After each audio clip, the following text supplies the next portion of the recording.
was Christmas Eve, and a strangely shaped wisp of cloud drifted in front of the moon.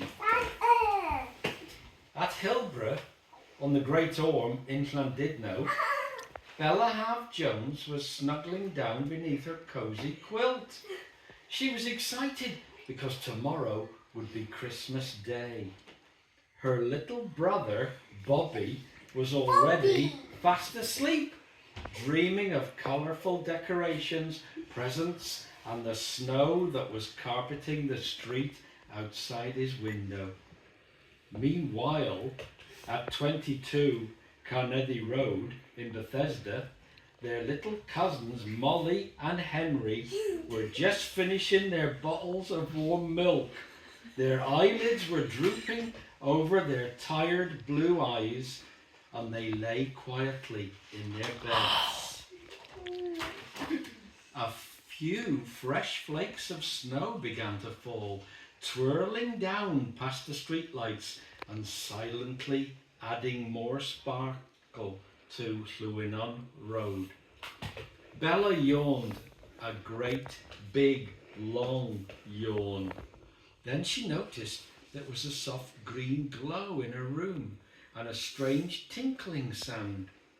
Thinking that it might be Santa, she cautiously peeped over the edge of the quilt and was surprised to see a small, friendly-looking elf sitting at the end of her bed. "Who are you?" asked Bella. "My name is Delrin," replied the elf.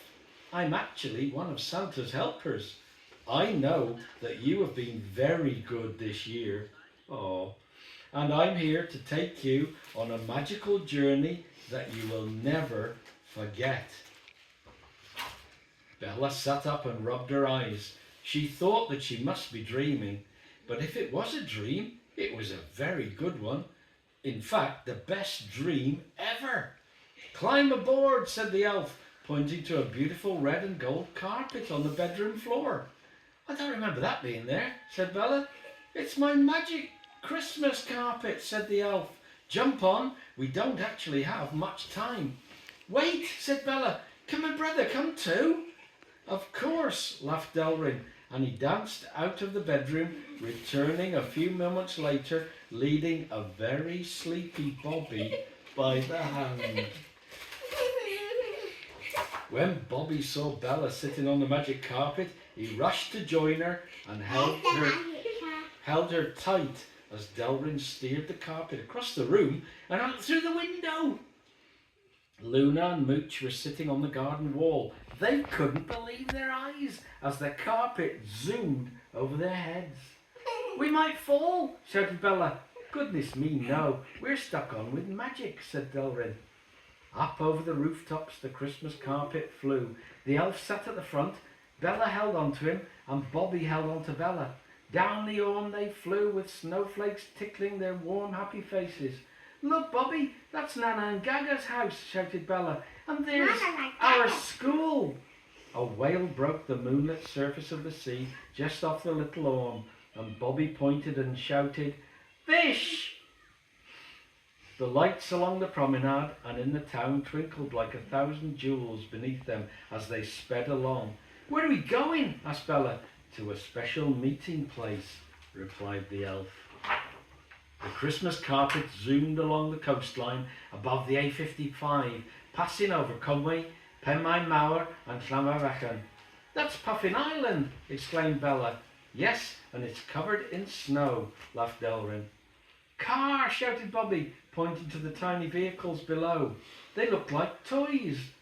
Soon they passed Penryn Castle and were rapidly heading towards the craggy mountains. "How do you know which way to go?" asked Bella. "Magic, of course," replied the elf. The carpet began to turn and slow down as some more houses came into view, and there were lots more lights below the travellers. "This is the slate town of Bethesda," said Delrin. "We know this place. There's our Nanny and Tidy's house," shouted Bella. "Look over there, Bobby." They flew over Cumrow Street. The carpet hovered for a moment and Bella recognised Catherine and David's house. There was a bright light shining from an upstairs window. Suddenly, Molly and Henry came flying up from the bedroom and were plonked on the carpet beside Bobby, and they held on as tightly as they could. "I know," said Bella. "Magic." As they left Bethesda and flew along the Alban Valley, they swept low over the frozen, glistening surface of Llynidwell before shooting up and over the mountains. "Are you happy?" inquired the elf. "I think so," replied Bella. Bobby, Molly and Henry were laughing and catching snowflakes on their tongues. They were very happy. Eventually the Christmas carpet landed on the peak of the highest snow-covered mountain. "Is this the North Pole?" asked Bella. "Goodness me, no," said Delrin. We are on top of Yr. "Why aren't we frozen?" asked Bella as they stepped off the carpet. "Oh, I know. Magic." Delrin carried Molly and Bella, held on to Bobby and Henry. At the first it was quiet, but then the silence was broken by the sound of squeaky footsteps in the snow. Which one's me? The three children peered into the darkness, and suddenly a large jolly figure appeared. He was dressed in red, and he had a bushy white beard and big black boots. "Ho, ho, ho!" laughed Santa. "Who have we here?" "Special visitors," said the elf. Bella was the bravest of the three, and she spoke to the imposing figure, which was just as well because Bobby, Molly and Henry weren't ready to speak yet. "Hello, I'm Bella Half-Jones," she said, "and this is my brother Bobby Jack and our cousins Molly and Henry." "Four delightful young folk," said Santa, bending down to pat each of them gently on the head with a large mitted hand. "Come and meet my reindeer, but we must be quick because tonight is an extremely busy night." The reindeer were eagerly pawing at the crisp snow with their hooves, and the bells on their harnesses jingled as they tossed back their heads and shook their huge antlers. Their eyes were bright with excitement and anticipation. "They are keen to be off," laughed Santa.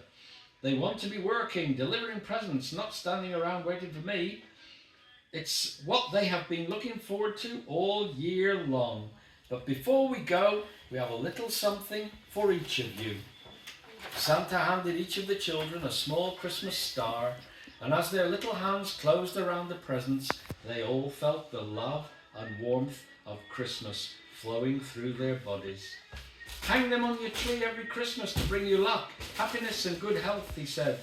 Then he climbed up onto his sleigh, and with a wave of his hand, the reindeer leapt into the air and sped away, leaving a trail of glitter and a strangely shaped wisp of cloud across the moon. "Well," said Delrin, "we must get you all back to your beds in time for Christmas morning." They all jumped onto the red and gold carpet and were soon flying back over Bethesda. Bella and Bobby gave Molly and Henry big hugs and kisses before they were popped quietly into the bedrooms. Then they were zooming past the lighthouse and Puffin Island towards Llandudno. In no time at all, Bella and Bobby were also tucked up in their cosy beds, and Delrin smoothed down the pile of the carpet where the children had ruffled it with their feet. "No one will ever know that you came with me," he said. "Goodbye and thank you," called Bella as Delrin steered the Christmas carpet out through her bedroom window and vanished into the snow-speckled sky. When the four children woke up on Christmas morning, they all thought that they had dreamed a lovely dream until they saw the little Christmas stars hanging on the Christmas trees. The end. Woohoo! Thank you, Tide.